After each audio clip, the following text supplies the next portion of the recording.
Hi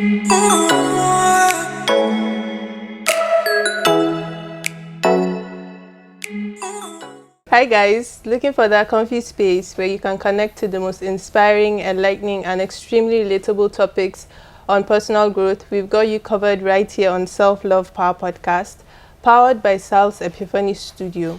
Shout out to all our partners, Startup Kano, Book Garden, MMR Bookshop, and supported by The Unshackled. Today's episode is fire already. I already know, because this is someone who he does a lot of things, and he's not only an activist, a motivational speaker, which I don't know if he agrees with. I wish I was. Yeah, and he's also the executive director of Bridge Connect Africa Initiative. And he's an activist for women's rights, right? Yeah. See, he does a lot of stuff, so I'll just let him introduce himself. All right. Hi, everyone. My name is Sani Muhammad. I'm an activist, women's rights specifically, and sexual and reproductive health. I work with Bridge Connect Africa Initiative as its executive director. Yeah. Okay. Welcome, Sani, Thank to you. this podcast. And I'm really glad that yesterday you were like, let's do this. It was out of the blue. Yeah. But I'm really glad. Thank you. So, first thing you said, activists, especially for girls. Yeah. Why? So my journey started this way. I never planned starting Bridge Connect. So in 2018, almost at the end of my service here in Kebbi State, I was the president of the Community and Gender, Charity and Gender Community Development Service Group for NYC. So we went to this community and there were only 5 girls in this school. And primary or secondary or junior, JSS 1 to 3. The school is just from JSS 1 to 3, and there were only 5 girls, and they were all in JSS 1. So we were speaking with the principal, and he said child marriage was a problem in this community, and that if there was something we could do to sensitize community or create awareness on it.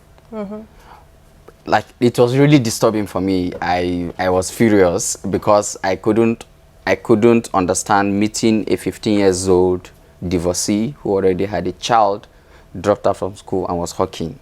Yeah. So I went back. These thoughts continued haunting me. I came back to that community a week after that incident, and another 11-year-old girl was married out. 11-year-old girl was married out. So it built up this curiosity in me. I started asking questions because I grew up in northern Nigeria also, and I had never seen that side of either culture or religion be used to justify such harmful practice as child marriage. So I came back to Kano. I went into communities, different rural communities here in Kano. I was doing my research, talking to community members. Something struck me the most. I went to a household. I met a grandmother. I interviewed her, we spoke, then I gave her 500 naira because of the level of poverty I was seeing in the house. I was just like, okay, take this 500 naira. And the woman was so kind, and she was praying for me and all that. And she said that she feels I'm a very kind person, and she wants to give me any of her daughters to choose. That she has 2 budurwa. she has 2 budurwa in her house. Yeah. And I was like, okay, so how old are they? She said one is 12 and one is 13 years old. I was like, how can a 12 and a 13 years old be a budurwa? And that really got me thinking that child marriage was not really hugely influenced by just culture or religion as people usually portray. It is hugely pushed by poverty.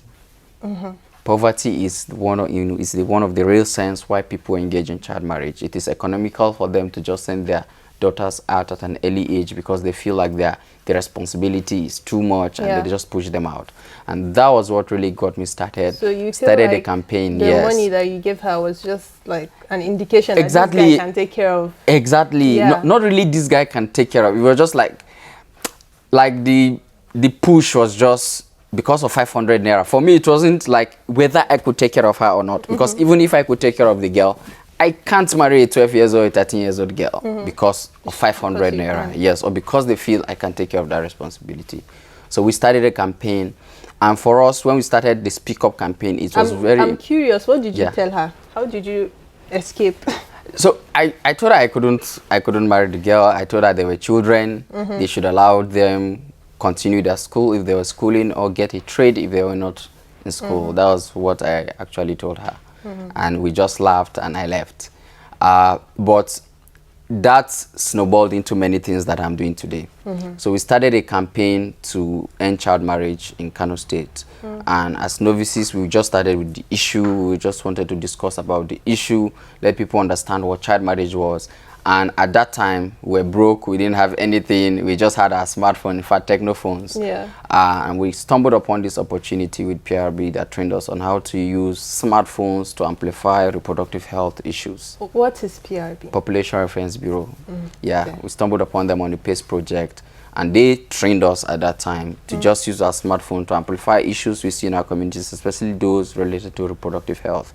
And I felt the stories of these girls are important because sometimes when you're having these conversations in northern Nigeria about people who have been raped, about child marriage survivors, about people who have faced domestic abuse or violence, a lot of people think sometimes they are not real. Yes. They think these stories are not real. They feel people sit down to craft these stories. But what we wanted to do at that time was to tell the stories of these girls in their authentic cultural voices. And to amplify this and allow young people know about these issues in their low-risk private setting. Because almost everybody now has access to smartphone within the urban environment and within the policy space where people can take action and decisions to end child marriage. So we believe that if you cannot sit with someone to have a conversation about child marriage, we put in a video out there that can educate you from the stories of these girls was an important point to getting you where we want to get you to understand that these issues are real, these victims and survivors, they are real. And we did that. We started that campaign. It was massive. We had over 30,000 reach within the first 2 weeks in 2018. And this snowballed us into going to the International Conference on Family Planning, yes, in Rwanda, and we screened the video in Rwanda. We came back, we continued pushing, and in 2019, we decided to say, okay, let's train more young people to use their smartphones to amplify these issues. So in Kano State, we are now policy focused. So instead of just pushing for the issue, we wanted a law that can actually stand for these girls. And we understand that Kano State government loves its girls and children. It wants to protect them. And the best way to do that was for the Kano State government to prioritize signing the Child Protection Bill and the Violence Against Persons Prohibition Act. So there is a bill that there is a bill girls currently, now. yes. And truly the Kano State government has really given a strong push. I think right now there's a political will to want to pass it. And what we are doing is to work with every stakeholder to ensure that they fully understand the content of this bill and the lives and the number of children it will protect. Because for policymakers for them to be on their seat and in this seat of power where they can make decisions to influence girls' lives and to ensure that they reach their full potential, we made a case that policymakers could not be watching these girls being abused. When you go to the Waraka Center, for example, in Kano State here, the Sexual Assault Referral Center, which is Waraka, you find out that most of the victims who are brought to the Waraka are girls and young children, young boys who are abused by their malams, in many of the cases, young children who are abused by their parents or by an uncle or by a teacher. A lot of the abuses that happen are people who are within the continuum of care are the people who abuse these children. So the Child Protection Bill is really a legal instrument that will help to criminalize child marriage. It will help to provide legal protection for victims of sexual and gender-based violence, especially children. And it will help to put a stop to a lot. I feel if the Kano State government codify that bill, we would have reduction in maternal death. Because child marriage has an effect on that. Exactly. If an adolescent girl is 13, 14, 15, her body is not matured exactly, you see the implications. So even when you go to primary health care centers and you see people who had high infant deaths, high child mortality rate, high maternal deaths, are people within that age bracket. VVF. Exactly. So are people within that age bracket. And a lot of the survivors we've seen with VVF, especially, immediately they come up with that condition, the husband divorces them. Yes. Yes. The husband divorces them. I was watching this movie, Dry. Yeah. That Stephanie Okeke did. I don't know if you watched it. I think I said. This is exactly what happened in the movie. And this is the stories for many of the girls. Many of the nobody's girls. Telling that Nobody's telling that story. So we are really pushing out to tell the stories of these girls, but not just to tell the stories and make people just feel emotional about them. Minute. Yes, we want people to take action. We want people to speak up about this, because the most important barrier to this is the culture of silence. True. You are abused, you want something, but your culture does not allow you to say you want it. Your culture does not allow you to report an abusive father. Your culture does not allow you to report an abusive uncle. And people want to put it within the household because they want to protect the dignity of the household. Yeah. The question I ask is, who tells society to put a dignity on the woman?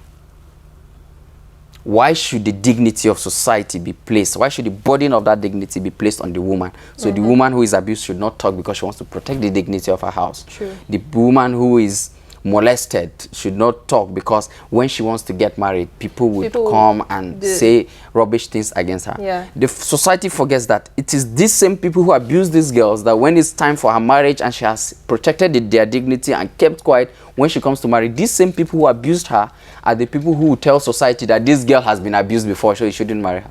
And then in the end, the villain, yes, the abuser goes scot-free. It goes scot-free. And that's why it keeps happening, because there's nothing to mitigate. Nothing to mitigate it. No law, no punishment. Exactly. Look at what has been happening with people chaining children for 5 years, 7 years. These things are happening in our communities. So I feel with the level of awareness people are getting, like just imagine someone who has been chained for 5 years, for 20 years. Chained? Why? I don't. It's a child protection issue. You find children who have been some the arguments, some that they are behaving like they have gene, or some will say that some are on drugs, or some. But that is not how to treat someone who is. Yes, that's not the solution. Chaining someone and you are not giving them enough food. Some of them cannot even walk. They are malnourished. They're psychologically not exactly. Okay they've been because they've been there for so long, and communities have been seeing this and they feel it is okay for parents to do that. But right now, people are speaking up. People are saying this is not right. This is not good. So when people see this in their communities, they are quick. They go quick and report to. And there's something you agencies. Also said that I was talking to someone about it. Yeah. About people always think when we talk about sexual abuse and harassment, it's always on the girl or the woman. Yeah. But then you find that now a lot of young boys are being sexually abused. Exactly. In fact, when I saw the data for the number of people who were reported to Waraka, there was a particular period that there were more boys who were abused. Girls. Yes. And young boys who are Almajiri, especially Almajiri children, young boys who did not have the opportunity to be catered for by their parents, young boys who society have decided to banish, per se, in quotes, because of still cultural justifications for pushing children out of the house. So I think poverty is hugely influencing that. But you see young boys who, there was one that you see maggots coming out from his anus. Yes, and he has been abused to that extent. He doesn't know who to trust to report these cases to. He doesn't know because nobody where to wants go. To handle it. Nobody wants to talk about it. Nobody wants to talk about it. So it's really so sad. It's so is there like a body that handles like cases like this? Yeah, government has a lot of bodies like NAPTIP. We have NGOs, but I think a lot of the burden falls on NGOs. NGOs do a lot. Like it is, the work we do is so overwhelming, and there's very little resources to do the work. So a lot of the burden have been pushed to non-government organizations, which is not supposed to be so. And sometimes some of the government structures are not really supportive. You go and report an abusive case. We've had cases where we take and we try to push a case of domestic violence or abuse or rape that has happened, and you find sometimes police would not want to push the case as they should. Sometimes there is this shaming that people do on victims. People will ask, what were you wearing? I don't get it. Just imagine, like, even this Abaya saga. The Abaya thing, the Abaya harassment thing is goes to show that it is not about what women are actually wearing. It is just that people are sick and they want to police women's bodies. And they want to concoct exactly, a very silly reason exactly. My wife was like, there were some boys that came and I were saw it on putting your abaya. status. Exactly. Like, what happened? Like on Saturday, and they were like abaya. I took Koboko and I went to the place. I would have flogged the hell out of those boys, and I got police to arrest them, because these people are encouraging that kind of harassment for young children, and it took the intervention of like elders to really talk. I wanted to just pass a message, not really I would like physical, I wouldn't have physically abused them, but I wanted to pass a message. Are you sure? Yeah, and I wouldn't have physically abused them because it's part of my work, part of my ethic. But it's frustrating. Yes, it's frustrating to see that you are just on your own and someone will just come and harass you. A staff of mine also experienced that, and and she loves to wear abaya. In fact, 90% of her clothes are abaya. You rarely see her wear a tampa or any of wrapper or any of kind of clothing. She loves abaya, and people are now harassing her for the kind of clothes she has chosen to wear, decent, which is wrong. Exactly. In the first place, which is very wrong. In fact, yesterday when I wore abaya, in my head, when I finished dressing, in my head I was like, salamatu. What if somebody should come and harass you, and I was like, if it happens, it happens. It's really so sad. It's about people policing women's bodies, people policing what women wear, and it goes down to still the issue we're talking about when a case of rape is happening. So what justification will you ask for a 6-year-old girl who was raped? Will you ask about what she was wearing?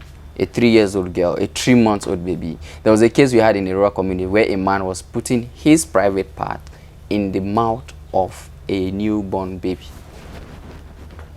So how do people justify that? For that? At the end of the day, they will tell you culture, protect this, that, and you can't move with a case that people are not willing to go. And in many of the cases, there was one that a 9-month-old girl was gang raped by 3 boys. And because the boys were from powerful families, obviously, and we were willing to push that case, but because these people were sending imam of the community to go and beg the families to leave the case, as per the district head to go and beg to leave a case of gang rape, where they even sliced this, they used a knife to threaten her and cut this part of her hand, and people were begging, and that girl will grow up with that trauma. And when she's time for her to maybe move on with her life, or this same set of people will come and use that against her, which is the double standard society lives in. It's so sad, but then this is how society, and that's what we're trying to change. The trauma of what happened, she would always feel that men are the enemy, and men can do anything and get away with it, and then it's leading to some sort of feminist movement that's happening now. Because I don't know how to say it, but like I think our women they've always been feminist. If you check the renaissance of Hausa novels in the 70s, 80s, it was because our women voices were silenced, and there was no way for them to express how they were feeling than for them to start writing novels. So a lot of women in northern Nigeria started writing. Some were writing romantic novels. They were like that was the way for them to express themselves and put their voices out there. And it's amazing that nobody even shut that. Exactly. Nobody could shut it out, because this was their own way of expressing themselves, and that is why that industry is hugely around women. On the other part, there's currently a wave of feminism happening, and just as you said, like, she grows up to think that men are the problem, and that is because a lot of times men are also a product of their socialization. So what we advise is you should socialize your children, now not just men or girls. Socialize your children to be decent human beings, to respect other people, whether they're and to respect other people and their diversities. It's very important, because as you grow up, you see people who are different from you, people who do not share the same orientation, the same perspective, the same cultural leanings, the same religion. So you should be able to accommodate those people, have an open mind, have a curious mind, and be willing to learn, unlearn, and relearn. And I was saying, now it's not about empowering women, yes. Because if the men are still don't understand, it's still nothing. So we need to get men involved. That is the most important thing. Get men involved in this fight. Get men involved in the conversation, so that it is not one-sided. We are having the women are enlightened and they are exhibiting this attitude, and the men feel threatened because of their manly ego, their misogynistic ego, because that's how they've grown. Some of us had to unlearn a lot of the things we learned. So I think we need to meaningfully engage young boys and girls to promote gender equality, to respect each other, irrespective of our diversities and gender identities. I think the trend where you see women who or a lot of men think that women hate men is just because women are fed up. Like, just being a woman now, it's a threat. I'm telling you, just being a woman, it's already like talk less of a woman exactly who wants to do amazing exactly things. A woman who wants to do amazing. Limitations. So we should be able to provide a space and a community, a society where women can access equal opportunities as men. Women can get educated. Women, like, there was a conversation last week on Facebook within the northern Nigerian space talking about cooking, and like whether a man should cook for his wife, or like, these are, for me, at the level we are currently in northern Nigeria, these are not even the conversations we are supposed to be having. We're way past. If we're still battling for basic conversations for young girls to complete school, then what is cooking? Because education is the bedrock of everything. Imagine that the men and the women have access to quality and relevant education, nobody will be talking about who to cook. You already are educated, and you know that this is a responsibility, and you know that cooking is not gender-based. Cooking is a survival skill. Cooking is a basic skill. But I think it's an essential skill. Part of the problem that we're so used to, and we're so confident about talking about small topics. Nobody wants to talk about the big things. And these things, it becomes blown, especially if it affects the women. That's what I understand. If it is a man, nothing. It is normal. It is this. It is that. And we don't prioritize issues we are supposed to prioritize in this our society. We take the little things and make them the big things, and take the bigger things and just keep quiet. Jokes exactly. So I think there's a serious orientation, and even within the creative industry, because what are we promoting? That is ultimately should be the question. You might do something unintentionally, but it could go in time to reinforce bad behaviors and attitude. For example, when we go to communities right now, we don't call adolescent girls Budurwa Kuma. In Hausa, it has an undertone. We understood that there's an undertone. When you call a girl Budurwa, she feels like, I'm now a big girl, matured. And once she's called Budurwa, she feels like she's ready for marriage. So we don't call them Budurwa. No matter how big you are, if you are an adolescent and you are not up to 18 years, we call you a child. We classify as a child. Yarinya, or Yara if there are plenty. So that is what we do. And I feel as little as subtle as that is, it is powerful. Because it sends a message to the girls that, oh, you are still a child. It's like a ripple effect. Exactly. So these are there was a case where a young boy, 16 years old, stabbed another of their pair, and they brought 10 mudu of rice as diya. Okay. And because of the poverty, those ones said, I'm happy. Meanwhile, diya is 97 million naira currently. Around 92 to 97 But they million. don't know that. But people do not know that. So people just use what they just feel is at the best at their whims. People do not understand the implications of their problem. Imagine if a life is worth just 10 mudu of rice, local rice. Everybody would have killed everybody. So you see how some of those unintended behaviors reinforce in the long run violent behaviors that we might not we will not be happy with to see in the future. Yeah. Your child slaps your daughter or talks down on your daughter in your house, you feel enemy genie. That's how then he grows up. There was a video that was trending on Instagram and a few platforms few days before where a guy was slapping and harassing a female, a girl. I don't know what happened. I didn't know the full story, but there's no justification for that. And I think later on they brought him to apologize. And they kind of video the apology. And they made the video the apology to make it look like he did something heroic. I don't get For me, what he did is not heroic. There's no praise. He should absolutely, if there's anything, he should be sanctioned for his behavior. I heard his father sanctioned him, and that should be the right thing to do. We should be able to respect women, but not respect them when these things have happened. We should institutionalize these things in our lives, in our churches, in our schools. Exactly. So I feel, and all these things you see happen, it happens institutionally. When you go to school, it reinforces that, oh, this man is better, or a girl is performing better in class. So there's a problem. Exactly. So a lot of all those things are issues. You know, that's why I actually started this podcast. Yeah.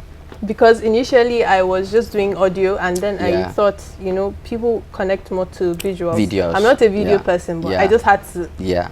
And I wanted a number of people who I thought were doing amazing things to kind of come and talk about it. Because in the North, we've kind of been left behind, and the few people making changes are not known. Yeah. They don't connect to the audience in that light. So I'm glad that you're here and you're talking about. Thank you for thinking we are among those changing the world. You definitely are. From what you've just shared, people know. But I feel there's still a lot of work to be done in Northern Nigeria. We still need more young women to speak up, to speak out.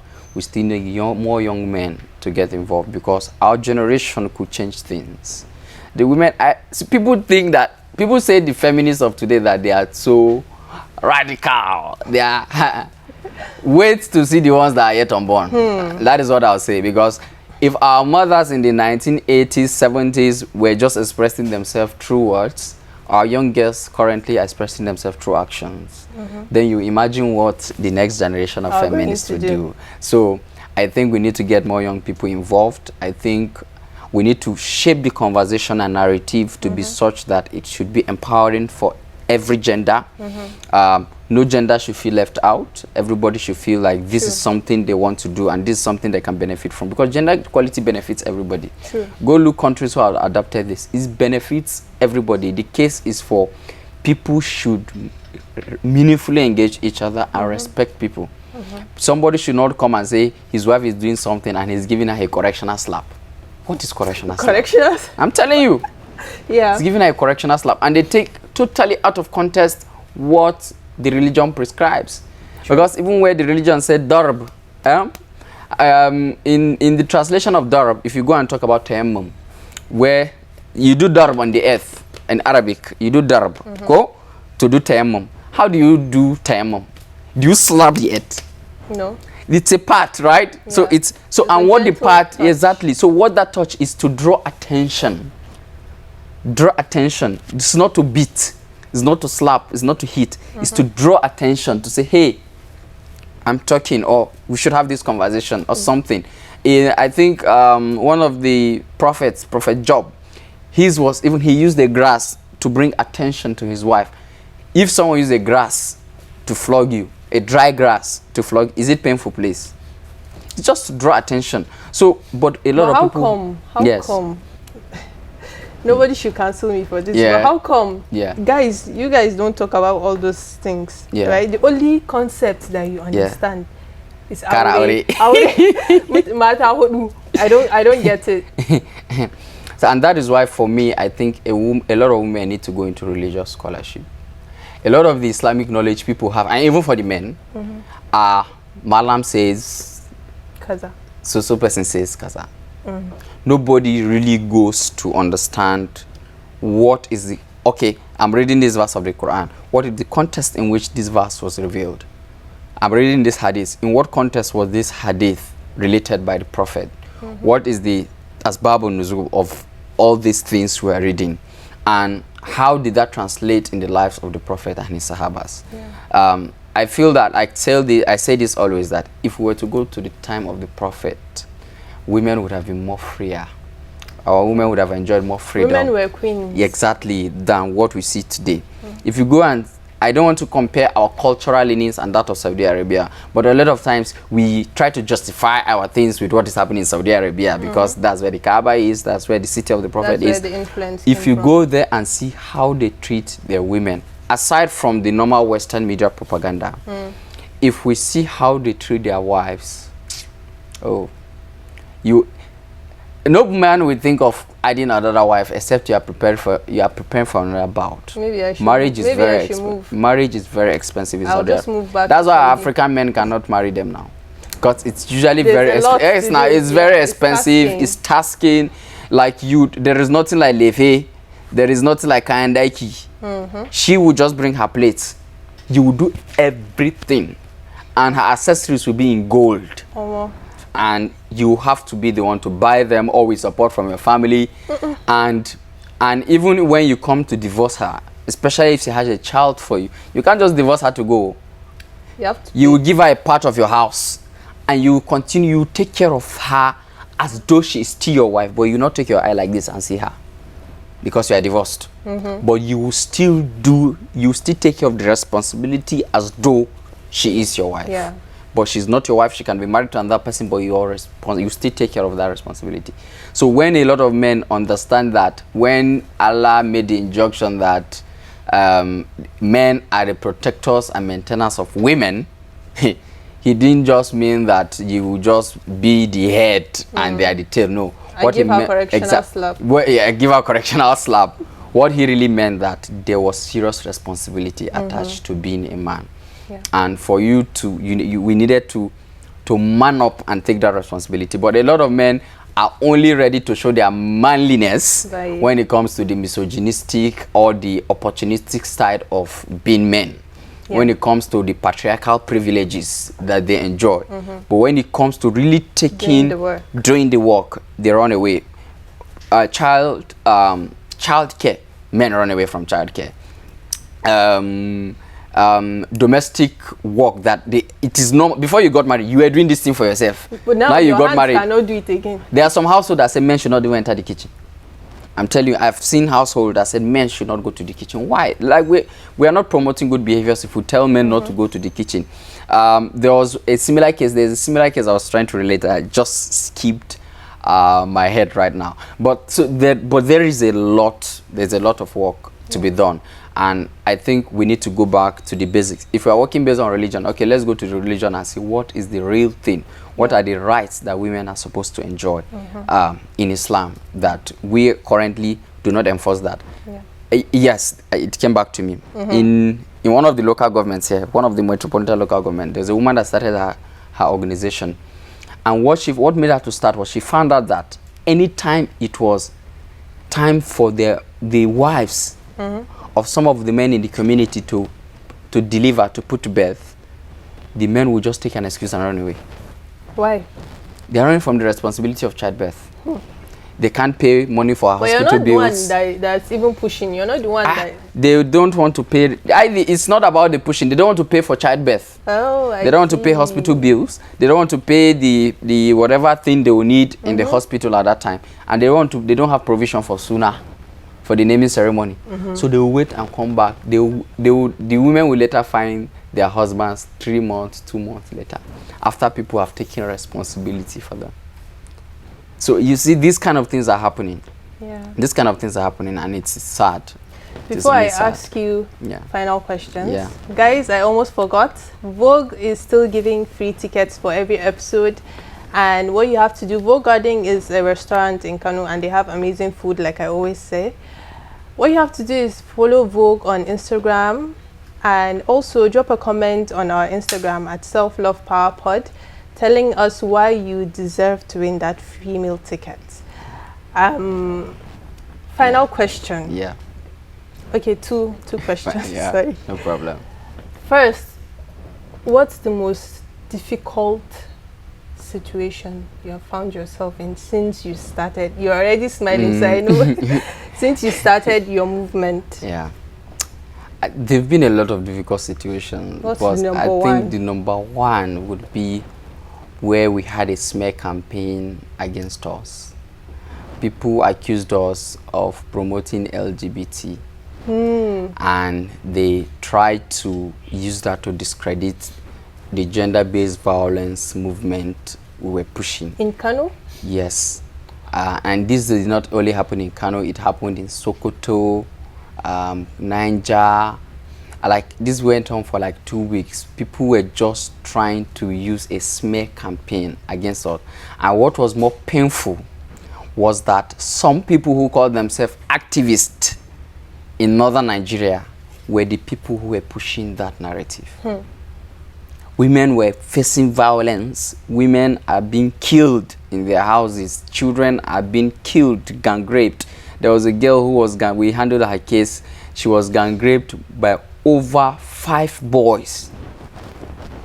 And at the end of the day, they only collected 10,000 naira or 20,000 naira each from each of the people who gang raped her. Is that justice?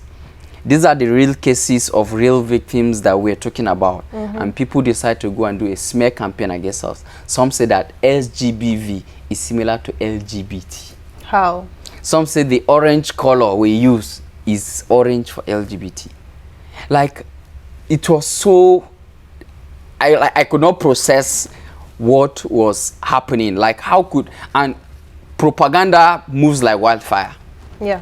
A lot of people pushed the propaganda, but we still had a very successful engagement in Kano. Alhamdulillah. We had over 150 young people who came out, and we marched to the Kano State House of Assembly, and we presented the draft of the Violence Against Persons Prohibition Act. Because we were supposed to protect ourselves. And even when these bills come in, we domesticate it to fit in the culture and traditions of the people in Kano State, of the people living in northern Nigeria, and even the people in Nigeria. Because Nigeria is a signatory to many charters. And if whatever law is coming fits into the context in which we live in Nigeria. So it goes to say that whatever you're doing that's of positive impact, people you have to have you need to have a strong mind. Some of my colleagues have been slandered. Some people call them some people even push religious fanatics to follow them to what do we call it, what's this, when you follow person in when you follow someone in harassing, you stalk. People stalk some of our colleagues and staff. People will come online and put derogatory insultive messages against them, tagging them as lesbians and telling people in northern Nigeria to stone them. Simply because they're standing for women to do what? To have access to menstrual hygiene management, to have access to school, to speak up against any forms of gender-based violence happening against them. And it's not just happening against women, but also happening against children. And boys. So simply for telling people to come out and take action, they face such kind of scrutiny from society. I think it's very wrong. Kudos for all the work that you do. Thank you. May God continue to help you, especially in situations where you don't even know what to do. Like, I've been beaten once before in just like, they were like 10 on me and they beat me up there. Like, but my happiness was really my dad was able to come in and step in for me, and they got what they deserved later on. Plus, I just thank God they didn't stab me. That was just that I have my life and I can continue to do the amazing work that we do at Bridge Connect. Alhamdulillah. Final question. Yes. So the name of this podcast is Self-Love Power. Self-Love Power. Yeah. I don't know if you know what it means or if you have an idea of why we chose that name, but I want you to choose what matters the most. I know they all matter, but if you had to choose power, which would you choose and why?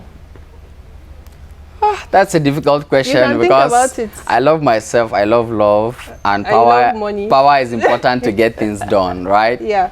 Power is important to get things done. But I think what we need right now, we need love. We need empathy.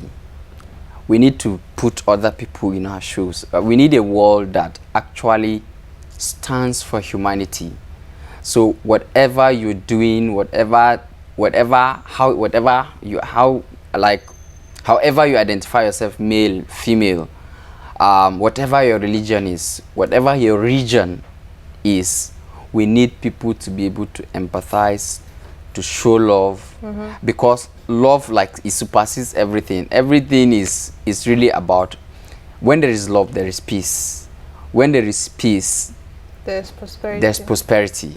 So I feel love is the bedrock of everything. If there is no love, if there is, because it snowballs into having peace, then we can't even have people in power, because there will be too many power shareholding, and society will be in chaos. So I think if we learn to love, we learn to love ourselves. True. I will learn to use power appropriately. So we've come to the end of this episode, and it was really, what's the word I should use? You're a better English speaker than I am. So. Sometimes it just keeps. It was like really, I connected to a lot of what he was saying, and I wish a lot of young people will listen to this and kind of find their footing and try to be more involved in social impact. True. Yeah, because we all have the mediums, like using your smartphone. It's not just to take selfie. I say it in my head, but today I've said it out. It's not just to take selfie, right? Yeah. You can do a lot of positive impact. And the book I'll be suggesting today is called Sketches by Fatima Salihu. I have never met her. I would love to. And it says here that she graduated from mathematics, and I think that's what got me interested, because I studied maths, and I find a lot of people in science being able to be extremely creative. So it's an anthology, and I am suggesting that you get this book at MMR Bookshop. Also, follow us on Instagram at Self Love Power Pod and our YouTube channel Self Love Power Podcast. And you can follow us. You can follow Sani at Sani Scholar. Yeah. Thank you, guys. Bye. Thank you.